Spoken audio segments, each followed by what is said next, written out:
انسان گویا کہ شیطان کے لیے ایک لقمہ تر بن جاتا ہے۔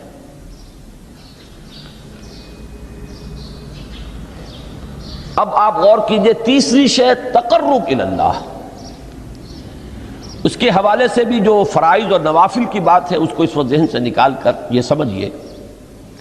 کہ اس میں نماز کا کیا مقام ہے، اس لیے کہ نماز فرض بھی ہے، نماز نفل بھی ہے، وہ تو ان دونوں میں شریک ہو جائے گی۔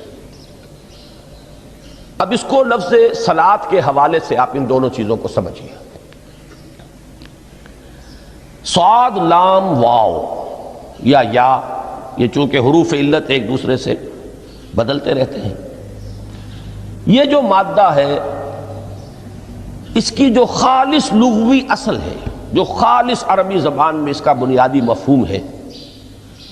وہ آگ جلانا یا آگ تاپنا یا آگ سینکنا، حرارت حاصل کرنا۔ لہذا بار بار آتا ہے جہنم کے ذکر میں، اسلوہا، اب جلو اس میں، تاپو اس کو، یہ سینکے گی تمہیں۔ بلکہ تفتلون کا لفظ آیا ہے حضرت موسیٰ کے کلام میں، جب وہ گئے تھے کوہ طور پر، جب پہنچ گئے تو تھے آگ تک کی تلاش میں، لعلکم تفتلون، تو اپنے اہل خانہ سے یہی کہا تھا کہ مجھے کہیں وہ روشنی نظر آ رہی ہے، غالباً کوئی وہاں سے آگ مل سکے گی، ورنہ یہ کہ کوئی رہنمائی کو رستہ مجھے مل سکے گا، میں وہ آگ لے آؤں گا، کوئی چنگاری وہاں سے لے آؤں، لعلکم تفتلون، تاکہ تم، اب یہ اصطلاح در حقیقت باب افتعال ہے، اور یہ تے یہاں پر توئے کی شکل اختیار کر گئی، تا نے توبن کی صورت اختیار کی صاد کی وجہ سے۔ بہرحال اس کا سب سے بنیادی مفہوم جو ہے وہ ہے تاپنا، سکائی حاصل کرنا، حرارت۔ اس کے حوالے سے سمجھ لیجئے کہ سب سے بنیادی تعلق اس کا جو ہے وہ روح کے ساتھ ہے۔ روح میں محبت خداوندی کی آگ اگر ٹھنڈی پڑ گئی ہو، اگر محبت خداوندی کی حرارت میں کمی ہو رہی ہو،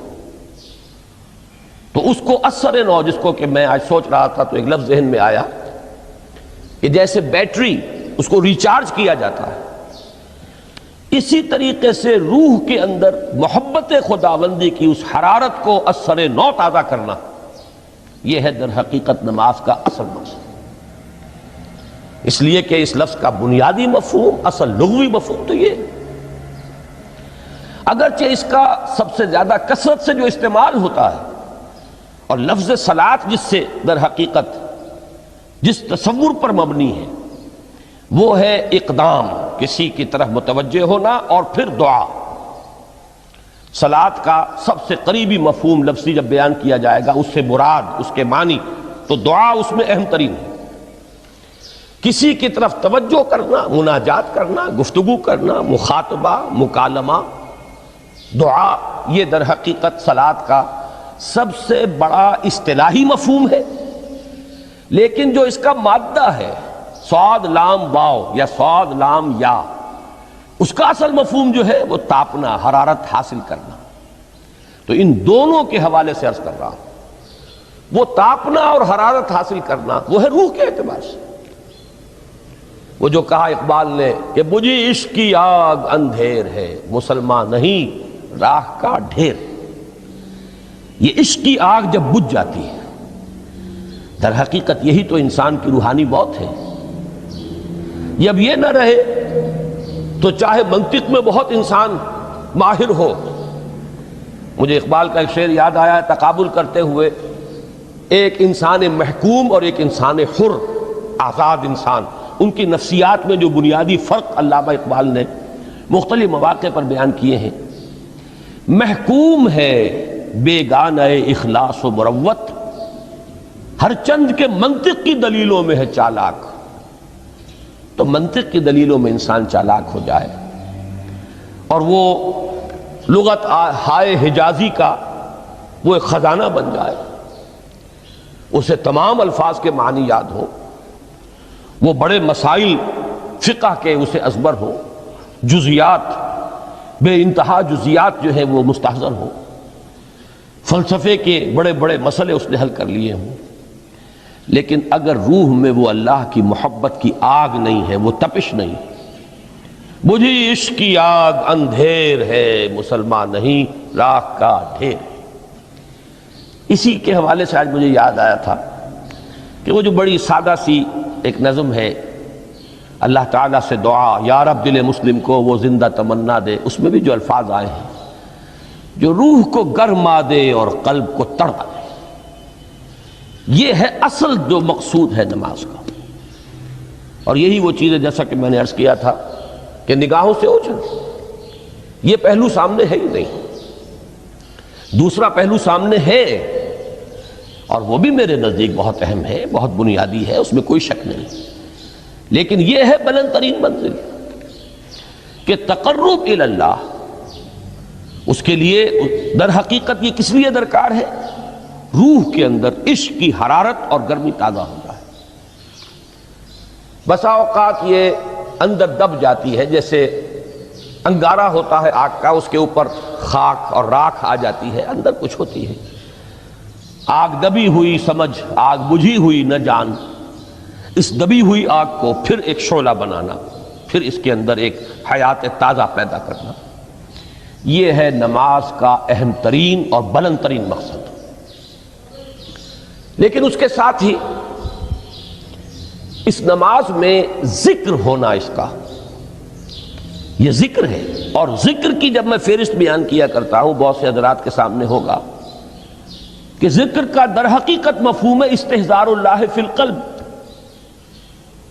ہمارے ہاں غلطی سے جو ذرائع ذکر ہے انہیں ذکر قرار دے دیا گیا ہے۔ نماز ذکر نہیں ہے، نماز ذکر کا ذریعہ ہے۔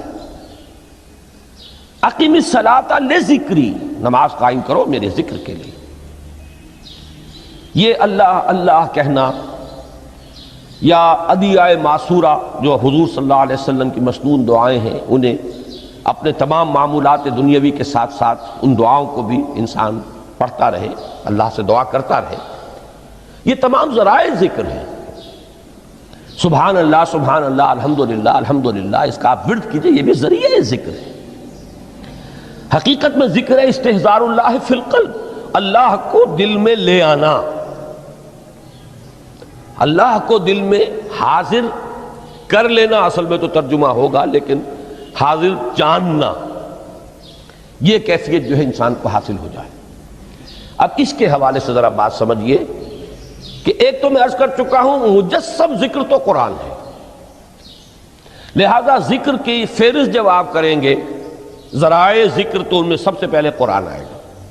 اس لیے کہ وہ ہماری حکمت کے پہلے مسئلے کو حل کر رہا ہے، بنیادی مسئلہ، اہم ترین مسئلہ۔ دوسرے نمبر پر ذکر جو ہے، اب اس کے لیے کچھ اصطلاحات جو میرے مختلف دروس میں شاید آپ کے سامنے بعد میں آئیں یا پہلی آ چکی ہوں، ان کے حوالے سے میری بات سمجھیے۔ ایک ذکر غیابی ہے، تھرڈ پرسن میں،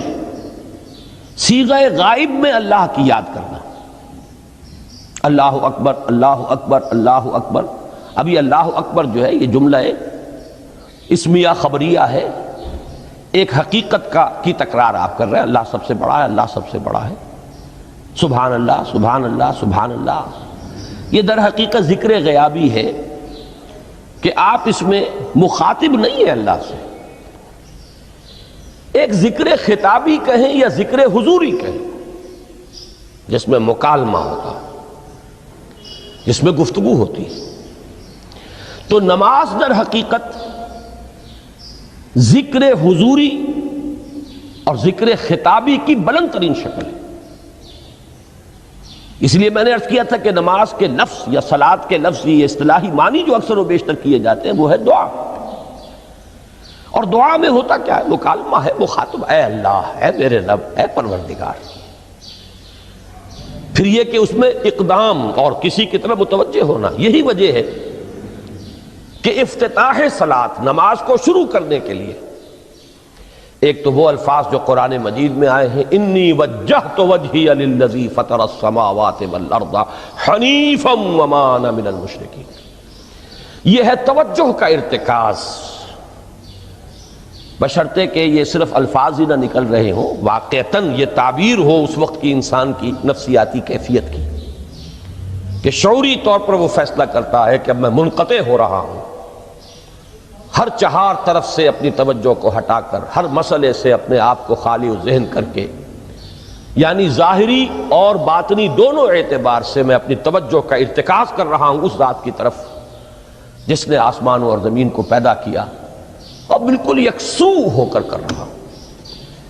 انی وجہت وجہی للذی فطر السماوات والارض حنیفا وما انا من المشرکین۔ اور دوسری وہ جو دعا جس سے ہم افتتاح کرتے ہیں اپنی نماز کا، دیکھیں اس میں خطاب کا کس قدر اہتمام، وہاں سبحان اللہ نہیں ہے، سبحانک اللہم، پاک ہے تو اے رب ہمارے، وبحمدک وتبارک اسمک وتعالی جدک۔ اب آپ غور کر رہے ہیں، یہ ہے تخاطب، براہ راست مخاطب ہونا ہو رہی ہے۔ تو سب سے پہلی بات تو یہ ہوئی کہ ذکر کی ایک شکل ہے ذکر غیابی، دوسری ذکر حضوری، اور ذکر حضوری یا ذکر خطابی کی بلند ترین منزل، بلند ترین اس کا ذریعہ نماز۔ اس کو ایک پہلو سے اور سمجھ لیجئے، سورہ فاتحہ جب پھر ہم پڑھتے ہیں جسے الصلاۃ کہا گیا ہے، جو لب لباب ہے، خلاصہ ہے، اس میں پھر تدریجاً غیاب سے حضور کی طرف پیش قدمی ہوتی ہے۔ الحمدللہ رب العالمین الرحمن الرحیم مالک یوم الدین، یہ ذکر غیابی ہے، اس میں ابھی خطاب نہیں آیا، یہ وہی جملہ اسمیہ ہے۔ کل تعریف اس اللہ کے لیے ہے جو تمام جہانوں کا پروردگار ہے، مالک ہے، جو رحمان ہے، رحیم ہے، جزا و سزا کے دن کا مختار و مالک ہے۔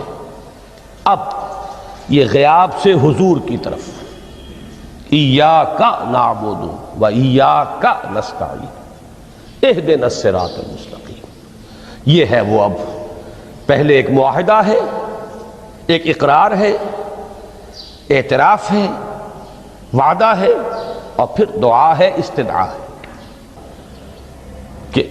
حضور نے فرمایا، یقول اللہ تعالی، اللہ یہ فرماتا ہے، اسی لیے اس کو حدیث قدسی کہیں گے، قسمت الصلاۃ بینی و بین عبدی نصفین، میں نے نماز کو اپنے اور اپنے بندے کے مابین آدھا آدھا تقسیم کر دیا ہے۔ اب یہاں تک تو جملہ ہے اللہ کا، یہ ہے حدیث قدسی۔ اب آگے جو ہے نریشن اس کی جو ہے حضور صلی اللہ علیہ وسلم کی جانب سے ہے، یعنی خبر دے رہے ہیں وہ اللہ کی طرف سے ہی۔ ویسے تو تمام احادیث ہی گویا کہ ہم سمجھتے ہیں انسپائرڈ تو اللہ کی طرف سے ہی ہے، لیکن یہ کہ جہاں صراحت ہو کہ اللہ کہتا ہے وہ حدیث قدسی ہے۔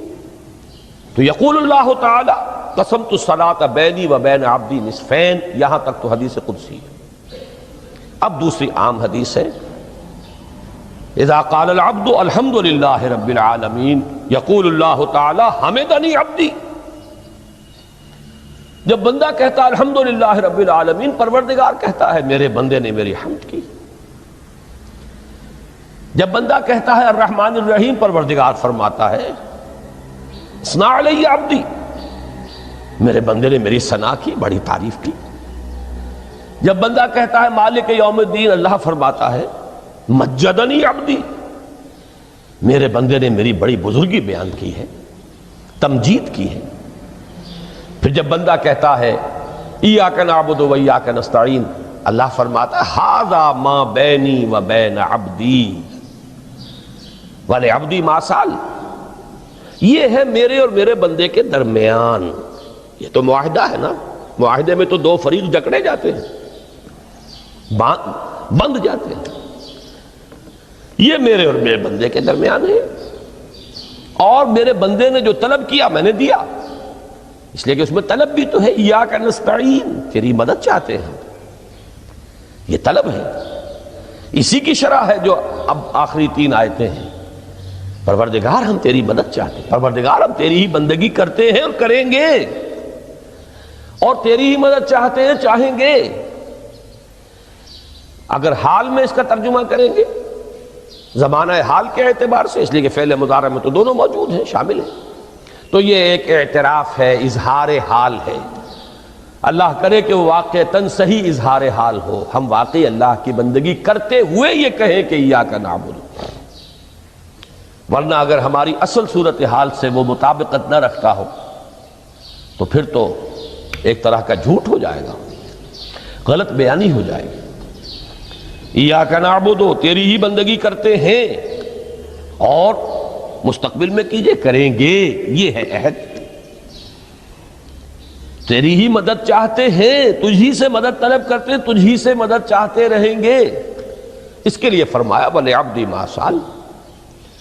اور پھر اس کے بعد وہ استدعاء ہے، اهدنا الصراط المستقیم صراط الذین انعمت علیہم غیر المغضوب علیہم ولا الضالین۔ اس حدیث میں اس کو ایک ہی جملے کو لیا گیا ہے، ایک ہی جملے کی حیثیت سے۔ جب بندہ یہ کہتا ہے تو اللہ فرماتا ہے ھذا لعبدی ولعبدی ما سأل، یہ خالص میرے بندے کے لیے ہے، اس بندے نے ایک درخواست پیش کی ہے اور میں نے گرانٹ کی، وہ اپلیکیشن،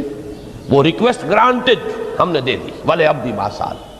یہ ہے اس کی تاثیر کا عالم،